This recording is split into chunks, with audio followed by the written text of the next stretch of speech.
Exactly आधे घंटे के बाद अभी बाटो केव्स पहुंच चुके हैं। थियान हाओ टेम्पल एक्सप्लोर करने के बाद अभी मैं जा रहा हूँ क्वाई चाय होंग नाम का एक स्ट्रीट है, काफ़ी कलरफुल स्ट्रीट है। तो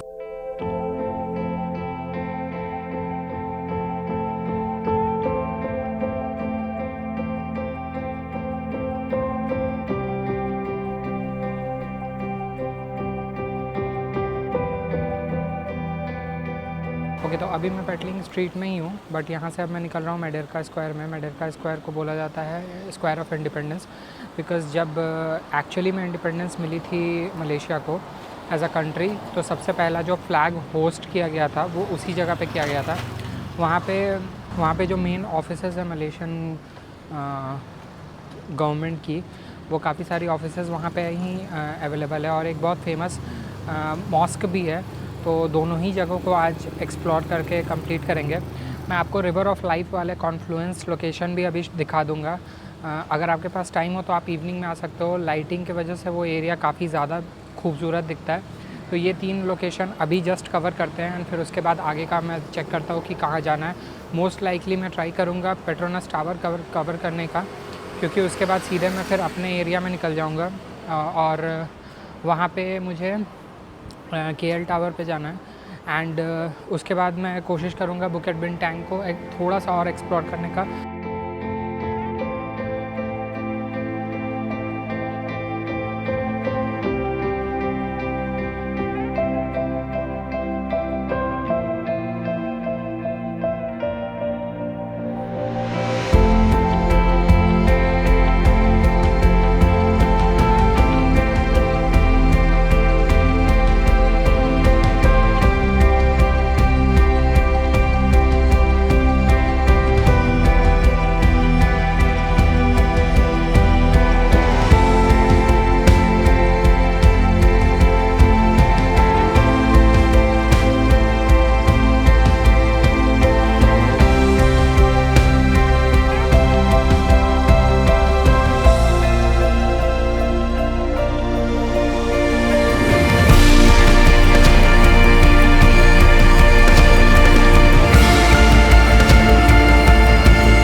मेडरका स्क्वायर के बारे में एक बहुत फेमस बात और ये भी है कि वहाँ पे पुलिस स्टोरी 3 एक जैकी चैन की बहुत ही फेमस मूवी थी, तो उसका क्लाइमैक्स सीन शूट हुआ था।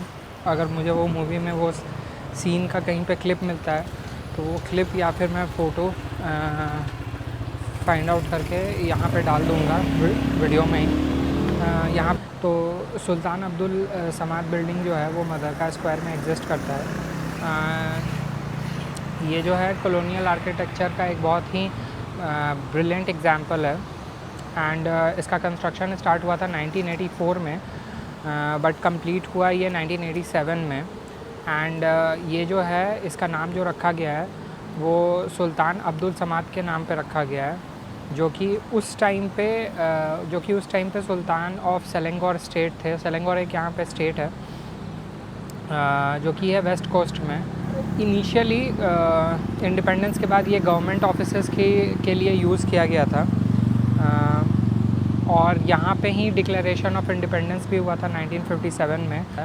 पहला जो मलेशियन फ्लैग होस्ट हुआ था वो भी इसी स्क्वायर पे हुआ था, तो इसलिए काफ़ी ये सिंबॉलिक जगह है मलेशिया के, आप बोल सकते हो इंडिपेंडेंस को दर्शाता हुआ। मीनवाइल मैं आपको एक स्पॉट दिखाता हूँ यहाँ पे। अगर आप इस एरिया को थोड़ा सा और अच्छे से जानना चाहते हो तो इसी जगह पे एक और बहुत ही फेमस मॉस्क भी है, जिसका नाम भी उन्हीं सुल्तान के नाम पे है। उसका नाम है सुल्तान अब्दुल समाद मॉस्क। एंड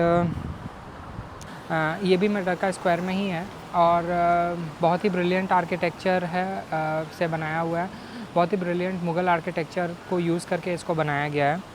एंड इसमें इंडियन, अरबिक और मोरिश जो डिज़ाइन फॉर्म्स हैं उनको यूज़ किया गया है। 1893 में इसका कंस्ट्रक्शन स्टार्ट हुआ था। एंड 1907 में ये कंस्ट्रक्शन हो के कंप्लीट हुआ और रात को इस एरिया में काफ़ी अच्छा प्रॉपर लाइटिंग वाइटिंग किया जाता है, जिसके वजह से ये एरिया जो है वो एक्चुअली में काफ़ी ज़्यादा खूबसूरत दिखता है। मैं आपको एक पर्टिकुलर व्यू दिखा देता हूँ उसका। कोशिश करूँगा कि इस पॉइंट का मैं आपको वो भी क्या कहते हैं लोकेशन भी जो है वो भी पिन करके डिस्क्रिप्शन बॉक्स में डाल दूँ, ताकि आपके लिए यहाँ पे आना आसान रहे। इस जगह पे लाइटिंग बहुत अच्छे से की जाती है एंड रात को ये बहुत ही ज़्यादा खूबसूरत दिखता है ब्लू कलर के लाइट के साथ। कुआलालंपुर जो शहर का नाम है वो बेसिकली 2 मलय वर्ड से बना हुआ है, कुआला और लंपुर। इसका मतलब होता है कॉन्फ्लुएंस ऑफ रिवर्स, और जो कॉन्फ्लुएंस ऑफ रिवर वाला प्लेस है वो बेसिकली ये पॉइंट है। तो अभी मेट्रो से ट्रैवल करके मैं पहुंचा हूँ KLCC। अभी जस्ट बाहर निकलने वाला हूँ। यहाँ पे बहुत ही फेमस और कुआलालंपुर का दी मोस्ट आइकॉनिक बिल्डिंग है पेट्रोनस ट्विन टावर। शाम के कुछ 4:30 बज रहे हैं एंड अभी बाहर चलते हैं एंड उसको एक्सप्लोर करते हैं। बट उससे पहले मैं आपको पेट्रोनस ट्विन टावर के बारे में कुछ बता देना चाहता हूँ। पेट्रोनस ट्विन टावर 1998 से 2004 तक वर्ल्ड की सबसे टॉलेस्ट बिल्डिंग थी और अभी भी सबसे टॉलेस्ट ट्विन टावर है। एंड इसके अलावा ये जो बिल्डिंग है इसको बनाया गया था पेट्रोनस कंपनी के द्वारा। पेट्रोनस जो है वो यहाँ के आप समझ सकते हो मेन पेट्रोलियम कंपनी है, जिसका पूरा नाम जो है वो है पेट्रोलियम नेशनल बरहाद आई गेस, जिनके नाम पे पेट्रोनस बना है। एंड इसके नीचे एक KLCC सूर्या करके मॉल है, शॉपिंग मॉल है, जिसमें आपको सारे बुटीक स्टोर्स और ब्रांडेड स्टोर्स वगैरह मिल जाएंगे, जहाँ से आप परचेज़ कर सकते हो। अगर आपको कुछ ख़रीदना है तो आप वो ख़रीद सकते हो, अगर आपको कोई सोवेनियर ख़रीदना है आप वो भी ख़रीद सकते हो। बहुत सारे ब्रांडेड स्टोर्स हैं यहाँ आसपास। इसके 42nd और 41st और 42nd फ्लोर पे 2 ऑब्जर्वेशन डेक है जो कि दोनों टावर को कनेक्ट करता है, तो आप वहाँ पे भी जा सकते हो। बट ये चूँकि टावर इतना ज़्यादा फेमस और आइकॉनिक प्लेस है, यहाँ पे इतनी जल्दी टिकट नहीं मिलती है, तो आपको बहुत एडवांस में रिजर्वेशन करना पड़ता है। जैसे आज मैं मॉर्निंग में चेक कर रहा था क्लूब पे और दूसरे वेबसाइट्स पे भी, तो 3 तारीख से पहले मतलब लगभग 1 हफ़्ते से पहले का कोई भी रिजर्वेशन अवेलेबल नहीं था। तो मैं अब KL टावर जाऊंगा इसके बाद, और मैं वहाँ पे टॉप लोकेशन से चेक करूँगा पूरे कुआलालंपुर को। ये मेरा प्लान है, क्योंकि उसका टिकट मिल रहा था और मैंने सुबह जाके KL टावर में कंफर्म भी किया था। उनके पास अनलिमिटेड टिकट्स हैं इवनिंग टाइम के अवेलेबल। वैसे तो आज संडे है एंड भीड़ काफ़ी होगी, बट स्टिल कोई इशू नहीं है। 452 मीटर्स टॉल है और लगभग 88 फ्लोर्स हैं इसके अंदर। एंड ये एक्चुअली नीचे से काफ़ी बड़ा दिखता है, आज भी बहुत बड़ा दिखता है। ये पूरा का पूरा जो एरिया है इसको KLCC बोलते हैं, कुआलालंपुर सिटी सेंटर। एंड ये आप मान सकते हो कुआलालंपुर सिटी का हार्ट है। यहाँ पे आपको बहुत सारे ऑफिसेज, बहुत सारी मेन जो बिल्डिंग्स हैं, होटल्स हैं, बहुत सारे 5 स्टार 4 स्टार होटल्स हैं, वो सारे के सारे आपको इसी लोकेशन में मिल जाएंगे। इस पर्टिकुलर बिल्डिंग का कंस्ट्रक्शन 1993 में स्टार्ट हुआ था और 96 में ये कंस्ट्रक्शन ख़त्म हुआ था। ऑब्जर्वेशन डेक जो है इस बिल्डिंग में वो 86th फ्लोर पे है। इसके अंदर आपको मॉल, कॉन्सर्ट हॉल, थिएटर्स और उसके अलावा और भी बहुत सारे शॉप्स और स्टोर्स हैं जो आपको यहाँ पे मिल जाएंगे शॉपिंग करने के लिए। इस बिल्डिंग को काफ़ी बार ग्रीन सर्टिफिकेशन मिला हुआ है। रात को बहुत ही ज़्यादा प्यारा दिखता है। कल जब मैं एयरपोर्ट से वापस आ रहा था और मैंने मेट्रो के थ्रू उसको देखा था ट्विन टावर को, बिल्कुल लग रहा था जैसे कि क्रिस्टल और डायमंड से सजा हुआ है। इतना ज़्यादा वाइट कलर की लाइटिंग इस पूरे ऊपर से लेकर नीचे तक ट्विन टावर में की गई है। इसके पीछे एक बहुत ही सुंदर गार्डन भी है और वो गार्डन में लाइट शो होता है इवनिंग में। मैं कोशिश करूँगा कि वो लाइट शो मैं एक बार देखने के लिए वापस आऊँ, क्योंकि मुझे यहाँ से ट्विन टावर देखने के बाद वापस KL टावर को भी एक्सप्लोर करने जाना है। तो मे भी हो सकता है कि मुझे इवनिंग में यहाँ पे वापस आना पड़ेगा। देखते कैसा प्लान बनता है, क्योंकि ऑलरेडी सुबह से काफ़ी ज़्यादा लोकेशंस कवर किए मैंने, एंड अब धीरे धीरे थक रहा हूँ। तो मैं सोच रहा था कि कल फ़्लाइट पकड़ने से पहले अगर हो सके तो थोड़े टाइम के लिए रेस्ट ले लूँ, क्योंकि कल सुबह में मेरी फ़्लाइट 5:45 की है, जिसके लिए मुझे अराउंड 2:30 बजे निकलना ही होगा। तो मैं सोच रहा था कि अगर 10 बजे तक सारा लोकेशन कवर हो जाता है तो फिर मैं दूसरे लोकेशन पे जा सकता हूँ। क्लूक को मैं एडवाइस करूँगा, आपके लिए एक ऐप है जहाँ से आप टिकट्स वगैरह परचेज़ कर सकते हो एडवांस में ही। केवल ट्विन टावर के लिए ही नहीं, बट KL टावर के लिए भी, और भी बहुत सारे लोकेशंस हैं। जैसे KLCC में एक एक्वेरियम भी है, वो भी काफ़ी सुंदर है। मैं उसका भी लोकेशन डिस्क्रिप्शन बॉक्स में डाल दूँगा, ताकि अगर आपको प्लान करना हो वहाँ के लिए तो आप वहाँ भी जा सकते हो। पेट्रोनस जो कंपनी है उसके बारे में भी मैं आपको एक चीज़ बता दूँ कि ये मलेशिया ही नहीं, पूरे वर्ल्ड की वन ऑफ दी सबसे इम्पॉर्टेंट और सबसे बड़ी पेट्रोकेमिकल कंपनी है, और नेशन के ग्रोथ में उनका काफ़ी बड़ा हाथ है, ऐसा माना जाता है। पेट्रोनस जो है वो एक टाइम पे जो फार्मूला 1 ग्रांड प्री रेस हुआ करता था उसको भी ऑर्गेनाइज़ करता था और टाइटल स्पॉन्सर था। वो रेस जो है वो मलेशियन ग्रांड प्री की रेस यहीं पे KLIA में, जो यहाँ का मेन एयरपोर्ट है, वहाँ से जस्ट बगल में एक सपैंग करके एक सर्किट है, तो वहाँ पे वो रेस हुआ करती थी। वो सर्किट तो खैर आज भी है, बट रेस अभी ऑर्गेनाइज़ नहीं हो रही है, मतलब एटलीस्ट इस टाइम तक तो नहीं ऑर्गेनाइज़ हो रही है। मुझे लगता है लास्ट रेस जो ऑर्गेनाइज़ हुई थी वो 2017 में हुई थी, जिसे वर्स्टैपन ने जीता था, and Lewis Hamilton was second in that race. अगर किसी को फार्मूला 1 रेस में बहुत ज़्यादा इंटरेस्ट है तो उनको ये शायद याद होगा। अभी फ़िलहाल पेट्रोनस जो है वो मर्सिडीज़ AMG की स्पॉन्सर भी है, को स्पॉन्सर भी है।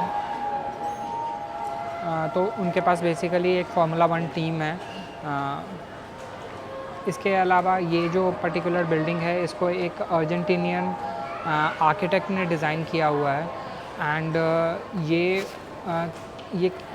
एंड ये केवल कुआलालंपुर ही नहीं, पूरे के पूरे मलेशिया के लिए एक बहुत ही लैंडमार्क और आइकॉनिक प्लेस है। तो चलिए अब बाहर चलते हैं और उसको एक्सप्लोर करते हैं। एंड मैं इस जगह का भी लोकेशन, वैसे तो बहुत ही ज़्यादा आइकॉनिक जगह है, अगर आप गूगल मैप्स पे इसको डालोगे तो आपको दिख जाएगा, एंड प्लस कुआलालंपुर सिटी के एकदम सेंटर में है, तो वैसे भी दिख जाएगा आपको। बट फिर भी मैं ये लोकेशन डिस्क्रिप्शन बॉक्स में डाल दूँगा। अगर आपको यहाँ पे आना हो तो आप वो लोकेशन यूज़ करके डायरेक्टली यहाँ पे पहुँच सकते हो, या फिर आप उसको पिन करके अपने पास भी रख सकते हो। तो मैं अभी ट्विन टावर के सामने खड़ा हूँ, आपको दिख रहा होगा। ये एक्चुअली में बहुत बड़ा है, मतलब मैंने पूरा का पूरा फ्रेम वाइड लेंस पे करके रखा है, बट फिर भी इसको कैप्चर करने में मुझे पूरा का पूरा कैमरा 90 डिग्री ऐसे कर देना पड़ रहा है। और व्यूज़ बहुत अमेजिंग है, चारों तरफ स्काई स्क्रैपर्स हैं, एंड ये बिल्कुल सेंटर में है।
तो फाइनली इस व्यू पॉइंट को, पेट्रोनस ट्विन टावर को देखने के बाद अब मैं आज के दिन का आखिरी जो पॉइंट है जहाँ पर मेरे को जाना था वो मैं कवर करने जा रहा हूँ। उसके लिए मैंने ग्रैब बुक किया है, जो कि है KL टावर। बुक से मैंने बुकिंग की थी इसकी, बट अभी आज मॉर्निंग में जब उसका बुकिंग कंफर्मेशन आया तो उसमें डेट लिखा था नेक्स्ट डे का। मैंने वहाँ पे कॉल करके उनसे बोला कि ऐसा सिचुएशन हो रखा है, क्या आप कोई असिस्टेंस दे सकते हो, तो उन्होंने मना कर दिया। फिर मैं वहाँ पे गया भी था इवनिंग के स्लॉट के लिए एडवांस बुकिंग करने, बिकॉज़ मुझे पता था कि आज संडे है, बहुत ज़्यादा भीड़ हो सकती है, तो पता नहीं टिकट मिलेगा कि नहीं। बट उन्होंने बोला कि टिकट आपको मिल जाएगा ईज़िली, आपको बस आना है वहाँ पे, जिस भी टाइम आपको विज़िट करनी है आपको वहाँ पे आना होगा और आपको टिकट ले लेना। तो अभी मैंने जस्ट ग्रैब बुक किया है और मैं ट्विन टावर से सीधे वहाँ जा रहा हूँ, KL टावर देखने, जिसको मीनारा भी बोलते हैं। तो अभी चलते हैं वहाँ पे एंड वहाँ के व्यूज़ को एक्सप्लोर करते हैं। वहाँ मैं ऊपर ऑब्जर्वेशन डेक पे भी जाऊँगा ताकि मैं आपको कंप्लीट कुआलालंपुर सिटी का एक व्यू दिखा सकूँ। तो चलिए चलते हैं अब मीनारा टावर पे।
पीछे जो आपको एक टावर, दो टावर दिख रहे हैं, ये बेसिकली पेट्रोनस ट्विन टावर है और मैं अभी ऑब्जर्वेशन डेक पे हूँ। एक्चुअली स्काई डेक आज क्लोज़ है अभी बिकॉज़ वेदर सही नहीं है। और रेट्स जो भी होंगे वो मैं आपको अभी या तो मैं डिस्क्रिप्शन बॉक्स में मेंशन कर दूंगा रेट्स, या फिर मैं आपको एक इमेज यहाँ पे साइड में लगा दूंगा जिसमें सारे एक्टिविटीज़ जो यहाँ पे होती हैं उनका जो भी रेट्स है वो भी वहाँ पे मेंशन्ड होगा ताकि आपको प्लान करने में इजी रहे। और जहाँ तक रहा बात KL टावर के बारे में, तो बेसिकली इसको मीनारा कुआलालंपुर भी बोलते हैं। इसके अलावा इसका जो फ़न फैक्ट है, ये लोकेटेड है कुआलालंपुर के एकदम एग्जैक्टली हार्ट में, एकदम सेंटर में है। और मुझे लगता है कि KLCC से हार्डली 2-2.5 किलोमीटर की डिस्टेंस पे होगा एंड बुकेट बिनटेंग से तो 1-1.5 किलोमीटर के डिस्टेंस पे है। तो एग्जैक्टली सेंटर, जो दोनों ही प्रोमिनेंट लोकेशंस हैं उनके बिल्कुल ही सेंटर में है। इसके अलावा ये जो है ये बेसिकली कम्युनिकेशन टावर की तरह सर्व करता है एंड एक ट्रेडिशनल मलय वक़फ़ होता है जिसको हट बोलते हैं, तो ये उसको काफ़ी रिजेंबल कर रहा होता है। और ये one of the tallest free standing जो स्ट्रक्चर है वो है पूरे वर्ल्ड का। इसके अलावा यहाँ पे एक ऑब्जर्वेशन डेक भी है, एक ऑब्जर्वेशन डेक है, एक स्काई बॉक्स भी है जो कि लोकेटेड है at an height of 300 metres, जो कि बनता है तकरीबन 980 फीट्स के आसपास। इसका कंस्ट्रक्शन जो है वो 1991 में स्टार्ट हुआ था और 1995 में ही इसका कंस्ट्रक्शन कंप्लीट हो गया। ये टावर रात को LED लाइट से पूरी तरह से एल्यूमिनेटेड रहता है, जैसे कि आपको पीछे पेट्रोनस टावर भी दिख रहा होगा वाइट कलर का, वो एकदम डायमंड की तरह दिखता है रात को। बिल्कुल वैसे ही इसकी भी लाइटिंग की गई है, जो रात में अगर आप किसी दूसरे बिल्डिंग से देखते हो तो बहुत ही ज़्यादा खूबसूरत दिखता है। इनफैक्ट आप बाहर से भी देखोगे तो बहुत ही ज़्यादा खूबसूरत दिखता है। और अलग अलग कलर्स और पैटर्न्स में लाइट जो हैं वो डिज़ाइन की गई है इस बिल्डिंग के लिए। बहुत इजीली एक्सेसिबल है ग्रैब के थ्रू, मोनोरेल के थ्रू, इवन जो मेट्रो सिस्टम है वो भी बहुत इजीली यहाँ तक कनेक्टेड है। उसके अलावा बसेस भी आती हैं आसपास। बस ये है कि नीचे मेन रोड पे आने के बाद आपको थोड़ा सा, अगर आप पब्लिक ट्रांसपोर्ट से आ रहे हो तो थोड़ा सा आपको ऊपर तक आने में वॉक करना पड़ेगा, जो कि लगभग 1 किलोमीटर के आसपास होगा। आपको 1 मिनट, मैंने टिकट्स के जो रेट्स हैं उसका फ़ोटो मैंने ऑलरेडी ले लिया था, तो वो मैं रेट्स आपको अभी बता देता हूँ। ओके, तो नॉन मलेशियन सिटीज़न के लिए ये रेट है स्काई डेक का। जिस डेक पे मैं हूँ उसके जस्ट ऊपर एक और डेक है, तो उसको स्काई डेक बोलते हैं। वो पूरा ओपन है, तो उस डेक का जो रेट है वो है 110 Malaysian ringgit for non Malaysian यानी फॉरेनर्स, और चिल्ड्रन का वही 65 मलेशियन रिंगिट है। ऑब्जर्वेशन डेक जिस डेक पे मैं अभी हूँ, इस डेक का 60 रिंगिट है for adults foreigners, and children के लिए वो 40 रिंगिट है। एंड टावर वॉक एक होता है ऊपर, टावर वॉक 100, वो 40 रिंगिट है वीकडेज़ पे, और वीकेंड पे है वो 40 रिंगिट्स। एंड चिल्ड्रन के लिए वो है 30 रिंगिट्स वीकडेज़ और वीकेंड पे। एक और चीज़ मैं आपको बता देना चाहता हूँ कि मैंने अपने कार्ड से पेमेंट की थी, एंड उस कार्ड से पेमेंट करने पे मुझे 20% का डिस्काउंट मिला था टिकट पे। वो कार्ड कोई भी वीज़ा कार्ड हो सकता है, वीज़ा प्लैटिनम और वीज़ा सिग्नेचर कार्ड, जिससे आपको 20% का एक्स्ट्रा डिस्काउंट मिलेगा। तो प्लीज़ आप उसको कैरी करें ताकि आपको भी यह बेनिफिट मिल सके। फ़िलहाल तो ये बेनिफिट चल रही है, बट फ्यूचर में क्या होगा वो एग्जैक्टली मुझे पता नहीं। बट अभी उन्होंने बोला कि ये काफ़ी टाइम से चला आ रहा है एंड मे बी कंटिन्यू भी हो। तो अब इसके बाद नेक्स्ट जो हम जगह जाने वाले हैं, वो पहले मैं होटल जाऊंगा, थोड़ा सा फ्रेश होऊंगा, बिकॉज़ मैं सुबह तकरीबन 9 साढ़े 9 बजे से निकला हुआ हूँ और अब बहुत ज़्यादा थक चुका हूँ। तो मैं थोड़ा सा फ्रेश होऊंगा एंड उसके बाद मैं बुकेट बिनटैंग जाऊंगा। मेरे को पवेलियन मॉल जाना है, वहाँ मैं थोड़ा सा टाइम स्पेंड करूँगा। मेरे ड्रोन के साथ उसके गिम्बल के साथ एक इशू है, तो वहाँ पे एक DJI का स्टोर है। मैं वहाँ जाके भी चेक करूँगा कि एक्चुअली में क्या इशू है एंड कितना टाइम लगेगा इसको फिक्स होने में, क्या कॉस्ट आने वाली है। और फिर उसके बाद वापस देखते हैं जलान एलोर जो फूड मार्केट है वहाँ जाऊँगा रात का डिनर करने के लिए। और फिर मे भी हो सकता है होटल जाऊँ और वहाँ से फिर मैं चेकआउट करके एयरपोर्ट के लिए निकल जाऊँगा, बिकॉज़ आज सुबह यानी कल सुबह 5:45 की मेरी फ़्लाइट है यहाँ से चेन्नई की।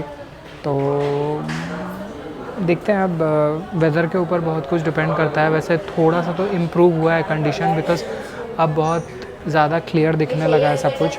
तो पहले एक बार ट्राई करते हैं, फिर देखते हैं कि क्या सीन होता है।